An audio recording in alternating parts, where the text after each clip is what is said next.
बिस्मिल्लाहिर्रहमानिर्रहीम।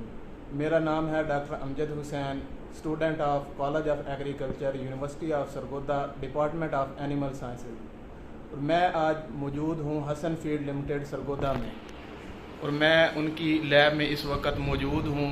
और यहाँ पे हम देखेंगे भी और परफॉर्म भी करेंगे कि यहाँ पे कौन कौन से टेस्ट वगैरह किए जाते हैं।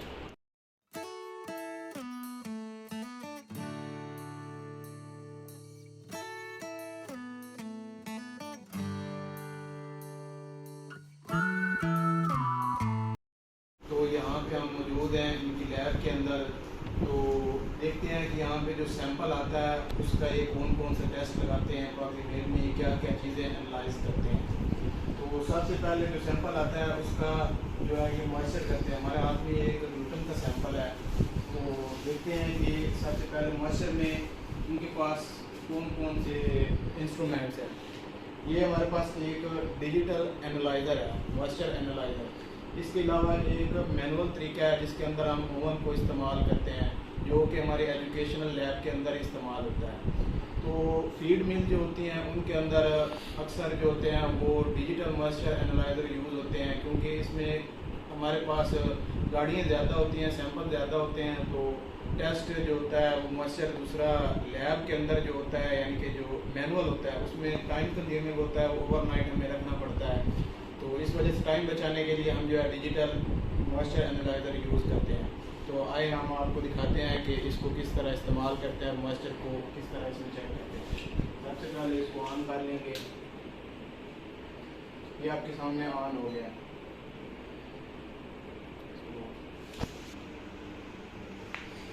ये हमने इसको ऑन कर लिया है।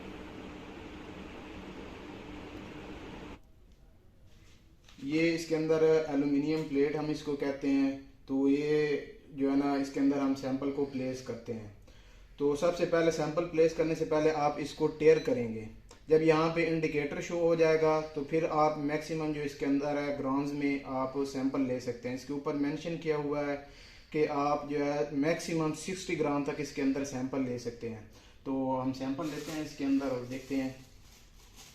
ये हम ग्लूटन का सैंपल ले रहे हैं।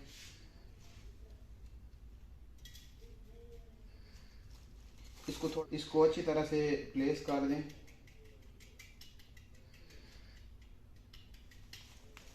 देन सिंपल इसको जो है प्लेस कर दें। तो ये ऑटोमेटिक जो है आपको विद इन 2 to 5 मिनट्स आपको कैलकुलेट करके दे देगा।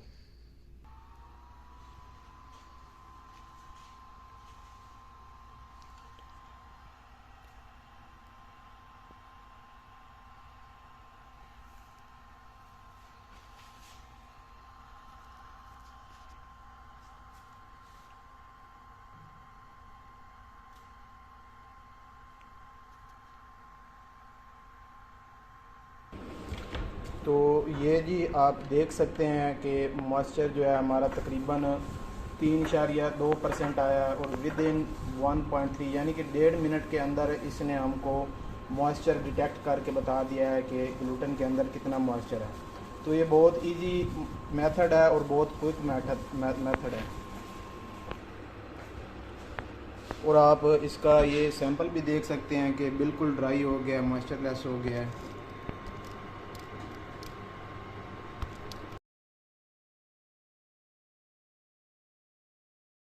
के बाद जो है हम इसकी सीपी मालूम करेंगे, क्रूड प्रोटीन मालूम करने के लिए एक जदाल प्रैक्टिस यूज़ होता है। तो मैं आपको बताऊंगा कि कैसे कैसे उसके स्टेप्स हैं। सबसे पहले हमारा स्टेप जो है डाइजेशन स्टेप्स है। तो उसके लिए हम जो है सैंपल वगैरह और कैटलिस्ट वगैरह डाल लेते हैं। तो किस तरह उसकी डाइजेशन होनी है। इसमें सैंपल आप जो है तकरीबन 0.5 तक भी ले सकते हैं, 1 ग्राम भी ले सकते हैं। तो हम ले रहे हैं 0.5 ग्राम सैंपल ले रहे हैं। ये हमने तकरीबन 0.5 ग्राम जो है वो सैंपल ले लिया है।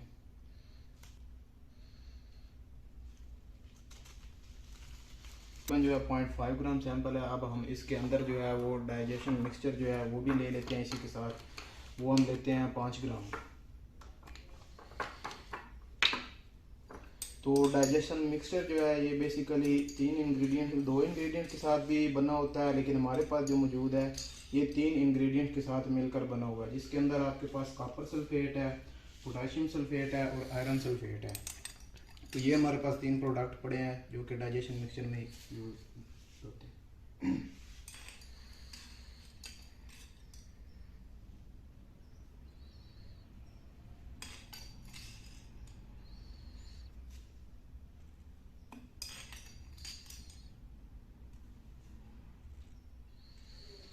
तो ये हम जो है सैंपल ले लिया है। अब हम इस सैंपल को डाइजेशन मिक्सचर के साथ, जो हमारे पास डाइजेशन फ्लास्क है, ये हमारे पास डाइजेशन फ्लास्क है, तो इसके अंदर जो है हम इसको डाल लेंगे।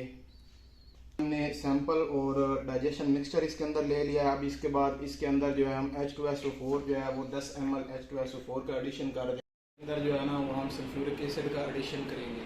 तो सल्फ्यूरिक पड़ा है तो इसमें से हम जो है ना 10 ml वो ले लेंगे डाइजेशन फ्लास्क के अंदर। उसके बाद हम जो है इसको हीटर पे रख देंगे।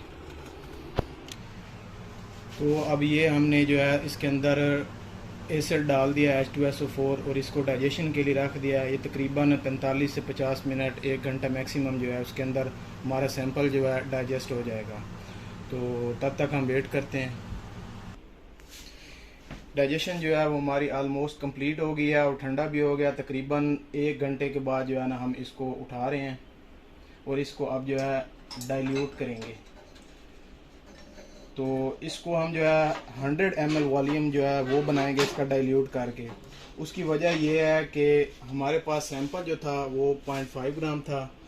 अगर हम 1 ग्राम लेते तो हम जो है 250 ml जो है इसकी डाइल्यूशन करते। जो फीड मिल्स होती हैं उनके अंदर क्विक टेस्ट परफॉर्म करना होता है, इसलिए हम कंसनट्रेटेड H2SO4 जो है वो यूज़ करते हैं, जिसकी वजह से जो है हम सैंपल 0.5 लेते हैं और हमारा जो डाइल्यूशन होती है वो 100 ml के साथ करते हैं। तो इसकी डाइल्यूशन हम करते हैं। ये अब हम डिस्टिल वाटर के साथ इसका जो है 100 ml बना लेंगे, इसको डाइल्यूट करेंगे।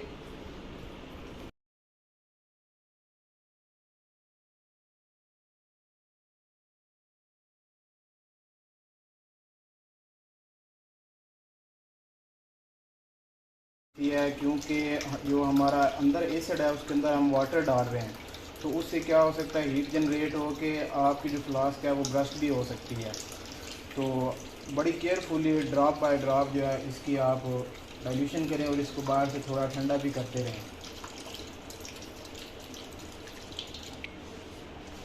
तो ये हमारे पास जो है 100 ml की फ्लास्क है। यहाँ के ऊपर जो है हमने इंडिकेटर लगाया हुआ है, तो इसके अंदर हम जो है ये डाइल्यूटेड सैंपल जो है वो इसके अंदर डाल देंगे और बाकी वॉल्यूम जो है वो हम पूरा कर लेंगे डाइल्यूटेड वाटर के साथ, डिस्टिल वाटर के साथ, और 100 ml इसका डाइल्यूशन।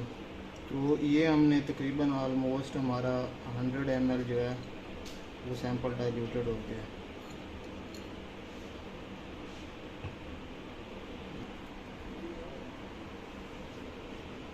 अब इसको बंद करके थोड़ा सा इसको शेक कर लें ताकि सैंपल जो है वो कम्प्लीटली तौर पे डाइल्यूट हो जाए, प्रॉपर मिक्स हो जाए। तो ये इसका तरीका होता है, इसको मिक्स कर लें।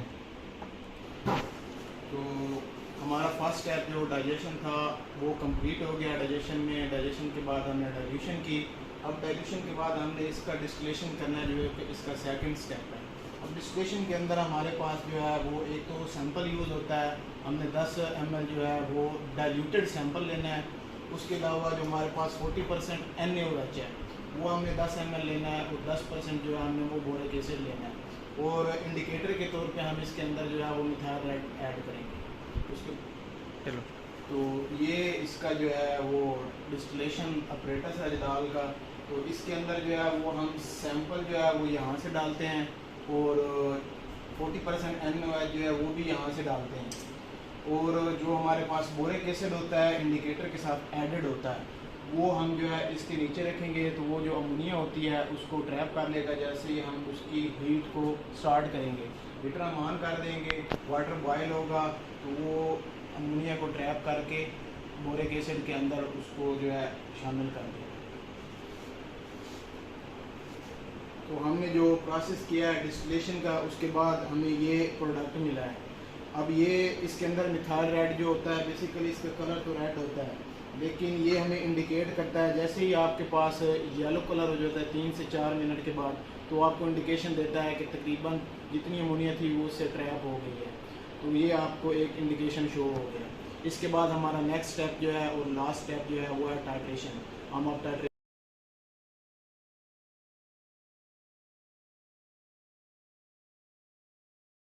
टाइट्रेशन की तरफ जाते हैं। अब ये हमारा लास्ट स्टेप है जिसके अंदर हमने टाइट्रेशन करनी है, और ये हमारे पास जो है ऑटो ब्यूरेट मौजूद है। इसके अंदर नीचे यहाँ पे जो है हमारे पास 0.1 नॉर्मल H2SO4 होता है। इसको नीचे से प्रेस करते हैं तो जो हमारा ट्यूब है ये फिल हो जाती है, तो इसकी हम टाइट्रेशन कर लेते हैं।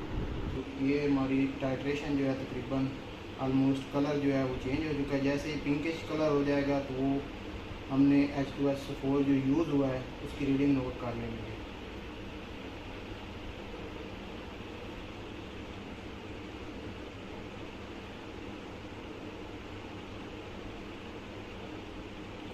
पिंकिश कलर हो गया है,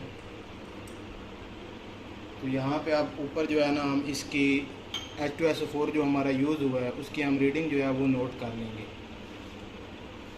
तो हमने रीडिंग ले ली है H2SO4 की, और हम इसको जो है इसके फैक्टर के साथ जैसे ही मल्टीप्लाई करेंगे तो हमारे पास जो है वो प्रोटीन आ जाएगी, ग्रुप प्रोटीन। तो हमने मल्टीप्लाई किया है, हमारे पास जो है ग्लूटन 30% हमारे पास था, तो इसकी CP जो है वो 26.3% है हमारे पास कैलकुलेटेड फॉर्म में।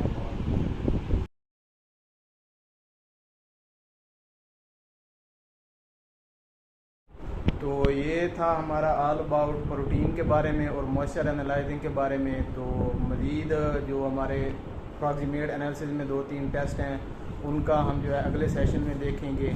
तो आज तक इतना ही था।